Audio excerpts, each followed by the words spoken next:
Yo, what's up guys?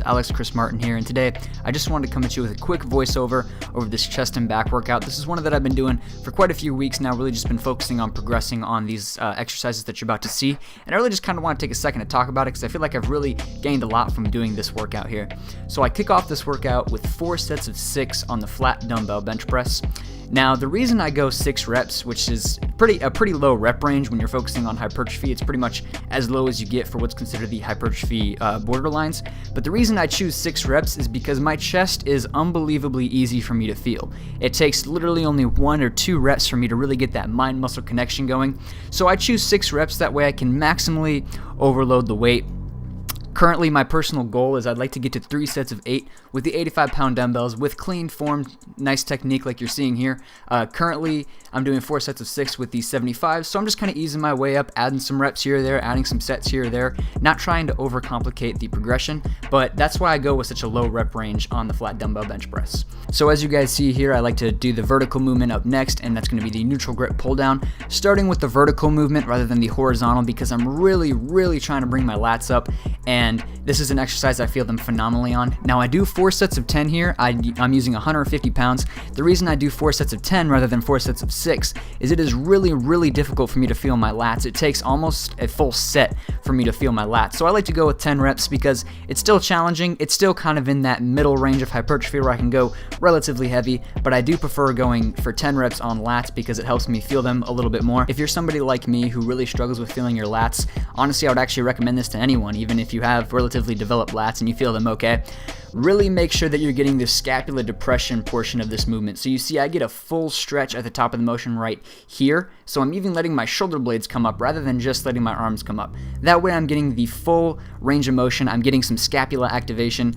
That way I'm just getting every single lat fiber I possibly can. With this exercise, it's really important to pull through your pinkies, and I'm trying to keep my elbows relatively in front of me to focus on that shoulder extension, really trying to just get the lats as big and thick and wide as I possibly can. And this is a vertical pulling focus day, so really just going as heavy as I possibly can while keeping that tight technique, full range of motion. Super important when you're trying to bring up a muscle group. A lot of the times you'll see people do what's called like pumps or pulses or whatever, and honestly that's just a little bit silly in the long run. So after starting with those 2 big heavy compound movements, I like to go on to a superset of the incline dumbbell bench press and the low hammer row. So we'll talk about the incline dumbbell bench press just because that's the one that's on screen. Something that's really important with this, just like the flat dumbbell bench press, is you're really focusing on your elbows opening up and closing off in an arch fashion. A lot of the times you'll see people just kind of throw the dumbbells up and down, and it's really just in your triceps at that point.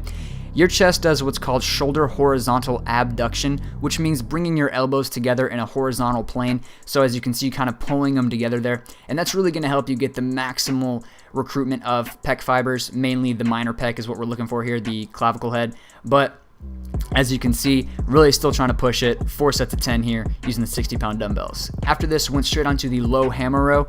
Now something that I think is really important here is you see my hips are a bit back on the pad because I'm trying to angle myself the same way that the machine's angle is. The reason I'm doing that is because this is my horizontal row of the day, and I'm still actually trying to keep this in my lats. You can see I'm pulling pretty low, pulling through my pinkies, still focusing on my lats here, but here we're going to get into the traps a little bit more because it is a horizontal row, get into some of those scapular retractors, the rhomboids a bit. This is really just a phenomenal exercise for total back development. The reason that I picked this one versus a barbell row or a pen lay row is on this day I really like to focus on a squeeze and a contraction, and that way I don't have to focus on keeping myself supported. So in that case, the machine is really useful. So did 4 sets of 10 here as well with 80 pounds on each side. After that superset, we went into another superset of dumbbell shrugs and Bayesian cable flies. I'm going to talk about the dumbbell shrugs first because that's what's on screen. The dumbbell shrug I think is the simplest exercise you can possibly do, but it gives you a lot of bang for your buck as far as trying to build up your neck and your upper traps, even in your mid traps a little bit. You can see here, keep your arms straight, shrug your shoulders straight to your ears, squeeze tight. On this exercise in particular, I like to purposefully squeeze for about a second at the top. That's always how I've gotten the best results and felt the best. And honestly, if you have some shoulder issues, dumbbell shrugs can be a really phenomenal way to build up some of your scapular strength and really work on those scapular levators and really just kind of make sure your scapula is moving properly. So this is a phenomenal exercise. Did 4 sets of 12 here and supersetted that with the Bayesian Cable Fly. So the Bayesian Cable Fly, all that is a pronated cable fly. So you can see here I have the handles pulled off of the machine as I'm getting into it here. So my camera angles are not phenomenal here, but you guys can get the gist. check out the exercise, doing 4 sets of 12 here. I am using 40 pounds on the cable machine. I'm just kind of letting you guys know what I'm using for every exercise, but cables are going to vary depending on the brand of your machine, the way you have it set up and everything. Now you can see here my line of pull is pretty much normal. I'm not pulling high, I'm not pulling low, but I am really focusing on that pec minor, trying to keep it in the active range of motion. Sometimes you'll see people pull their hands all the way together or even past each other, but that's kind of pointless. You kind of get into your anterior deltoids there. But anyways, guys, that was the entire workout. Please let me know what you think. Every exercise should be about a rep or 2 away from failure, except for those first 2. I think those first 2 should definitely only be 1 rep from failure. Those are the ones you should really kill it on. But anyways, guys, I'm Chris Martin. I'm going to see you in the gym. Thank you so much for listening and watching. And I really hope you enjoyed this video. If you did, leave a like, a comment, subscribe, all that good stuff. You can check out my social media, all in the description below. Thanks for watching, and I'll see you in the next one.